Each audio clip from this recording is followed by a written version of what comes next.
Right, hope you're having a good holiday. There's lots of rumours going around that we're going to get Dan Hooker versus Justin Gaethje. Not quite sure where, but I've seen it too many places, too many rumours for it just to be a lie. I'm all in, I believe it, and I'm going to give you a little fight preview. First up, it's obviously a brilliant fight in it. It's one for the fans. Dan Hooker's decided to take a little break from getting tattooed from the neck down to have a little punch-up. It's your classic fight bonus guarantee. It's a fan favourite matchup.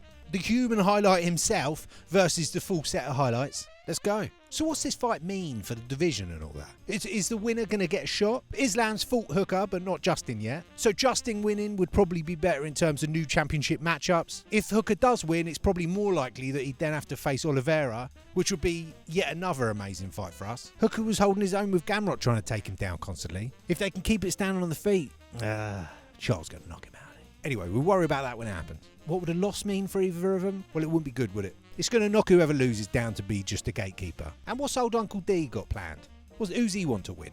Gaethje's the bigger name, so it's going to be surely the bigger money matchups. But let's face it, he's got, 2 fights left in him, whereas Dan Hooker, he's going to get a lot more fights out of him. He's only a couple of years younger, but it feels like he's got much more ahead of him. Dan's got a nice bit of momentum behind him, and he's got this new lease of life at lightweight. Everything's looking great for him. Whereas Justin openly talks about the fact he's on his last few fights. Let's hope this is on a big card, because the press conference with these two is just going to be a respect fest. For two fighters that are such fan favourites and such great fighters in the octagon, they're going to be pretty crap in the press conference. Not to just stir up some fake beef for entertainment's sake. Good for them, respectable, just not too great for us. And then technically with the matchup, I mean, it's obviously going to be a striking battle, isn't it? Gaethje's famous wrestling that he never uses. Both men just want to stand and have a barn burner. I think the deciding factor of this fight is just going to be durability wins. Both men have defensive gaps, and they're both just happy to walk into damage. I would say Gaethje less. Dan is more like the old Gaethje, just doesn't give a fuck.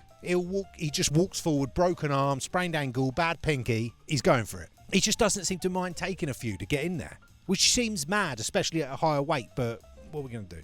And then Gaethje has been showing a much more restrained, controlled, tactical style the last handful of fights. Obviously, 300 wasn't great for him. We know that Dan Hooker's going to come in and play it more fast and loose than he does with the tattoo picture board. The direction of this fight is what mood Gaethje's in.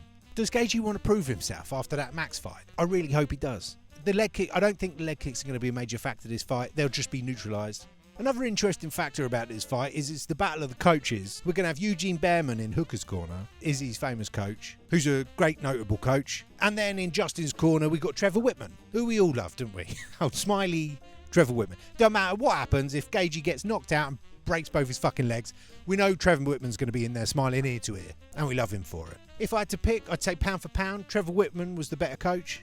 How that will factor in, I don't think it matters. As I've said before, these are two gentlemen that are going to go in there and going to throw game plans out probably, and they're just going to have a tear up. So Dan Hooker's best fight, we'll all agree, is versus Dustin Poirier. Absolute battle, one of the best fights ever, just absolutely epic, right? Now forget the recent fight with Dustin and Justin, because to be fair, if you get caught with a big shot and taken out, it doesn't really represent skill level of where you are. It's just, it's a fight and things happen. But Justin and Dustin are very equally matched. The question is, how does Dustin back then compare to Justin now? Because I would say, I think you'll agree with me, Dan Hooker is a lot better. The Dan Hooker that fought Dustin back then and the Dan Hooker that's fighting Justin now, I think they're different beasts. But I would dare to say that if we just said Dustin and Justin are about the same, the Dustin back then, hungrier, younger, the Justin now, already talking about retirement, tips the scale a little for me. But I'm not just being harsh on Justin because of the Max fight, because yes, that was an iconic, probably career-defining moment for Max. And Max was incredible.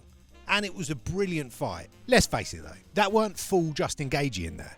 The first round was a lot more competitive. And then if I remember correctly, it was right at the end of the first round that Max landed that spinning back kick right onto Justin's nose. Now that changed everything. He was visibly struggling with that for the rest of the fight. Then I think over the fight he gets poked in both eyes. It's like a fucking mole out there. So whilst Max put on an epic fight, and I'm not taking anything away from him, that wasn't a good... You can't measure Justin with that fight. A better measure of Justin would be how he looked against... Was it Dustin just the fight before that? Up to the head kick. Or including the head kick. It's pretty clear lightweight suits Hooker. The Jalen Turner fight, if you remember, was just loads of action. Both, and Hooker showing classic Hooker, just taking them, giving them, brilliant scrap. And Turner had come in overweight. It was like a catch weight, if I remember correctly.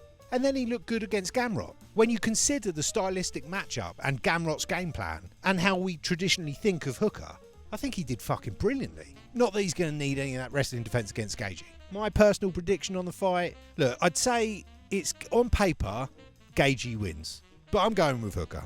He wants it more. He's younger, only a couple of years, but, you know, that's a long time in fighting, especially at that sort of weight. Justin's ready to hang it up. He's great. We all love Justin. He's done with it.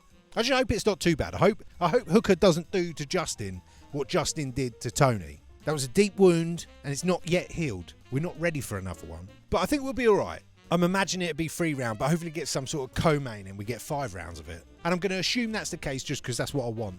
And if that is the case, I'm going 4 or 5 KO for Dan. Let me know if I've missed anything or if you're wrong enough to think I've got anything wrong. Whatever happens, we know we've got a guaranteed good fight for next year, probably early next year. We got this. Charles is going to fight someone. Islam Arman. We're going to get Tom and John, believe. Strickland Drickers. One of them two versus Chimaev. Maybe even Chimaev Pereira. It's all kicking off. It's going to be a fucking well good year. I'm here for it.